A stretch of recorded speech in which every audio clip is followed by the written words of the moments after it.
Welcome to Networking RX, a podcast devoted to helping business professionals like you enhance your networking skills in order to become more proficient giving and receiving quality business referrals and improving the overall quality of your life and the lives of those around you. The Networking RX podcast is a production of AmSpirit Business Connections, an organization whose mission is to empower business success through networking. It wasn't too long ago that the Clemson Tigers football team looked almost untouchable. From 2015 through 2020, they were one of the kings of college football.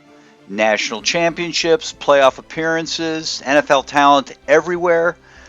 Their offense seemed automatic. More or less, they had built an identity around explosive plays, elite quarterback play, and really had overwhelming speed. And because they were so successful, everyone, coaches, players, fans, media, me, assumed the formula would just keep working. And then came 2021. Clemson entered the season ranked in the top 5 nationally. Of course, at that point, expectations were enormous, but suddenly the offense stalled. What once looked innovative started to look predictable, perhaps. Defenses adjusted. Explosive plays disappeared. The Tigers finished a paltry 10-3, which for most programs is a terrific season, but for Clemson and what it had been doing, it felt like a complete collapse. Now, here's the important part. The issue wasn't effort, it wasn't recruiting, it wasn't talent. The issue was adaptation. College football had changed around them. Defenses evolved, offensive systems evolved, the transfer portal changed the landscape, the game moved forward. And Clemson had to confront a difficult reality. What had worked yesterday was not automatically going to work tomorrow. To their credit, Dabo Swinney and the program eventually adjusted. Most teams do. Most great coaches do, I should say. They modernized parts of their offense, changed staffing, adapted recruiting philosophies, the transfer portal, all that stuff. This is not a podcast on college football or football in general. But they became more open to changes that they had resisted earlier. And, they had resisted just simply because they didn't need to change. Things were working. It ain't broke. Why fix it? Now, this story matters because it matters not because it's about football, because it's about human nature. Success can quietly convince us that we already know enough, that our current beliefs no longer need examination, and that our system no longer needs adjustment. And sometimes that very success, the success that got us to the top, becomes the thing that prevents us from staying there. That's the truth in sports, it's the truth in business, and it's absolutely true in networking. I've seen people join networking groups, you probably have too, with this mindset. I already know how this works. Then 5 years later, they're giving the same introduction, talking to the same people, asking for the same referrals, and getting frustrated with the same results. We see it in AmSpirit Business Connections. While at the same time, people around them who stay curious, who evolve, who ask better questions, who rethink their approach, those are the people whose networks continue to grow. That's why I believe Frank Agin may be one of the most important books of our modern era. Because all the information in the world can't help you, can't help me, can't help someone if we're not willing to reconsider what we think we already know. We live in a world that's overflowing with information, right? There's books, there's podcasts, videos, experts, AI, courses, news, opinions. You can learn anything on YouTube. So the issue today is not access to knowledge or information. The issue really becomes whether we're emotionally capable of receiving it. And that can be an entirely different skill set. Think of it this way. Knowledge is like rain falling on a field. Some people have soil soft enough to absorb it. Others are like concrete parking lots, right? The rain hits and runs off. The information arrives, but nothing grows. And this matters tremendously in professional networking because networking is not just about exchanging information, it's about really exchanging perspectives. The best networkers are not merely people with business cards. You know that. They are the people who remain teachable. They can sit across from someone younger, less experienced, or from a completely different industry and think, there might be something here I need to learn. That mindset changes everything. Think about this. When people sense your curiosity, they lean towards you. They want to share. When they feel a sense of arrogance, they lean away. We are drawn towards people who make us feel heard, they make us feel valued, and they make us feel respected. There are really two types of ignorance if you stop and think about it. There is knowing that you don't know, and that's really a strength because curious people ask questions. Curious people listen. Curious people improve. The people who grow are usually not the people pretending to know everything. They're the people humble enough to admit, I still have something to learn. And honestly, that's one of the hidden superpowers of great networking. Great networkers often are great learners. Why? Because every conversation becomes an opportunity to gain insight. They're not entering conversations trying to impress, they're entering conversations trying to discover, be curious, get people leaning into them, just like they're leaning into the person talking. The second type of ignorance is not knowing that you don't know. And this becomes dangerous.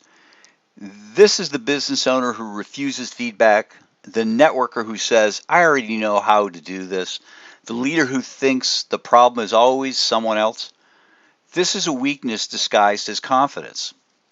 We all see it. We all see professionals who blame their networking group, they blame the economy, they blame the leads, they blame the referrals, they blame the room, and they never stop to ask, could the issue be my approach? Because that's a hard question, right? That's soul searching. But growth often begins with hard questions. Think about it. Some people attend networking meetings like broadcasters. Others attend like investigators. The broadcasters leave having talked a bunch, right? Sharing their knowledge, being impressive, or think they're impressive. The investigators, they leave having learned. And the investigators usually build deeper relationships because people can feel that genuine curiosity, right? That curiosity that gets people leaning in. Much of this comes down to the battle between truth and ego. Many debaters are they're not really about discovering truth, they're about protecting identity. People will think from time to time, or some people think all the time, if I change my mind, I lose. But changing your mind based on better evidence is not weakness, it's maturity, it's growth, it's sort of a wisdom. The best coaches in sports make halftime adjustments. Why? Because they're willing to admit we were wrong. Bad coaches protect ego. Great coaches tend to pursue reality. The running game's not there, or the passing game's not there, or our offense or defense isn't there. The same thing happens in business networking. Some people are so committed to looking smart, they stop learning. And ironically, those people often become less, let's call it influential over time, because relationships grow strongest in environments where people feel safe exchanging ideas honestly. I don't enjoy conversations where I'm talking to someone who always needs to be right, whose opinion, whose thoughts, whatever, always, and I'm sure you're the same way. It's not a fun conversation, but I enjoy conversations with people who are thoughtful, curious, respectful, open-minded, exploring different things. And that doesn't mean that you or I have to abandon our convictions. It simply means that we value truth more than ego. I could be wrong. I could be wrong on this. I could stand to learn. And there's so much out there for us to learn in this day and age. If your identity is attached to always being right, growth really becomes almost impossible, and relationships become fragile, right? Because there's no space for anybody to share. And eventually people stop bringing ideas to you. They stop challenging you, and they stop being honest with you. And that's dangerous in leadership. It's dangerous in business. It's dangerous in networking if you stop and think about it. The goal of discussion is discovery. Now, there's a quote from Adam Grant's book. It really says it beautifully. A good debate is not about one person declaring victory. It's about both people making a discovery. And that really changes everything. If every conversation becomes like a courtroom, people stop being honest. It's win-lose, right? But if conversations become laboratories, then people become curious. And that's a mindset that becomes incredibly important in professional relationships, because your network shouldn't simply be a collection of people who agree with you. It should be a collection of people who sharpen you, who challenge your blind spots, who expose you to new perspectives, who really help you see things that you might not otherwise see. And that's real networking. Again, it's not just an exchange of business cards. It's exchanging growth. So here are some practical applications, right? When talking with people, ask more questions. Look for where they might be right. Verbally acknowledge good points. Lower your defenses instead of raising them. Try and learn something. Because the moment someone feels heard, they become more open to hearing you. And that's the beautiful irony, right? The more willing you admit you learned something from someone else, the more intelligent and trustworthy you actually appear. Why? Because confidence is not pretending to know everything. Confidence is being secure enough to keep learning. People do not change their minds when they feel attacked. They change their minds when they feel understood. And relationships deepen when people feel safe being honest with one another. So here's a challenge, right? And it's a challenge I need to take. Think of something you believe in strongly. Maybe a business belief, a political belief, a networking belief, a relationship belief, a belief about yourself. And now ask yourself, where might I be wrong? Maybe not completely wrong, partially wrong, a little biased perhaps. Even a small admission of being wrong can change a whole lot. Think of this in terms of networking.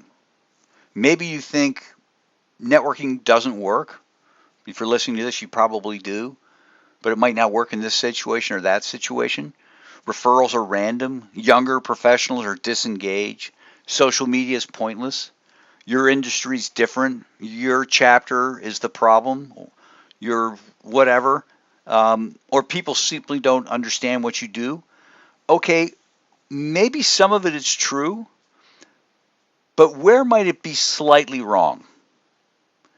Because the willingness to revisit assumptions is often a pathway, the very thing that unlocks growth.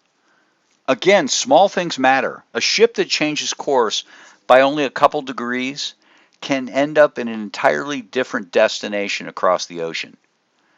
Tiny adjustments today create massive change later. And there is a real power in being able to say, I learned something today. I hadn't considered that. Or maybe you made a great point. And none of that is losing, right? All of that is growing. It's all about growing, becoming more, becoming better, becoming more open-minded, becoming curious. Let's go back to Clemson football. The team didn't start improving because they suddenly became more talented. They improved because they became more willing to adapt, more willing to admit, hey, we can make changes. That's the lesson for all of us. In football, the scoreboard eventually exposes what's not working or not working well. In life, the scoreboard often does too. Sometimes our businesses stall. We have struggling relationships. Our network seems to be shrinking. We have a lack of referrals.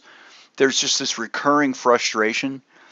And with any of that, it's not evidence that effort is missing. There's still effort there. Often it's evidence that adjustment is missing. Sometimes the answer is not work harder. Sometimes the answer is think differently, right? And often the people who grow the fastest are usually not the smartest people in the room. They're the people most willing to say, maybe I don't see this clearly yet. Maybe there's something I still need to learn. Maybe I need to think again. Because the moment you become willing to discover where you might be wrong is likely the exact moment where you become more capable of becoming right. And that's not weakness, that's wisdom. And in networking, where relationships are built on trust, humility, communication, and growth, that mindset, that single mindset, might be one of the greatest competitive advantages you can have. Thanks for joining us on the Networking RX podcast. Please put what you've learned into action today and let us know if you have questions, comments, or ideas for future topics. You can email them to us at podcast@amspirit.com. That's AMSPIRIT.com. Finally, so you never miss an episode, be sure to subscribe to the Networking RX podcast through iTunes, Overcast, or however you receive your podcasts. Now get out and network with someone. The Networking RX podcast is the copyright production of AmSpirit Business Connections. All rights reserved.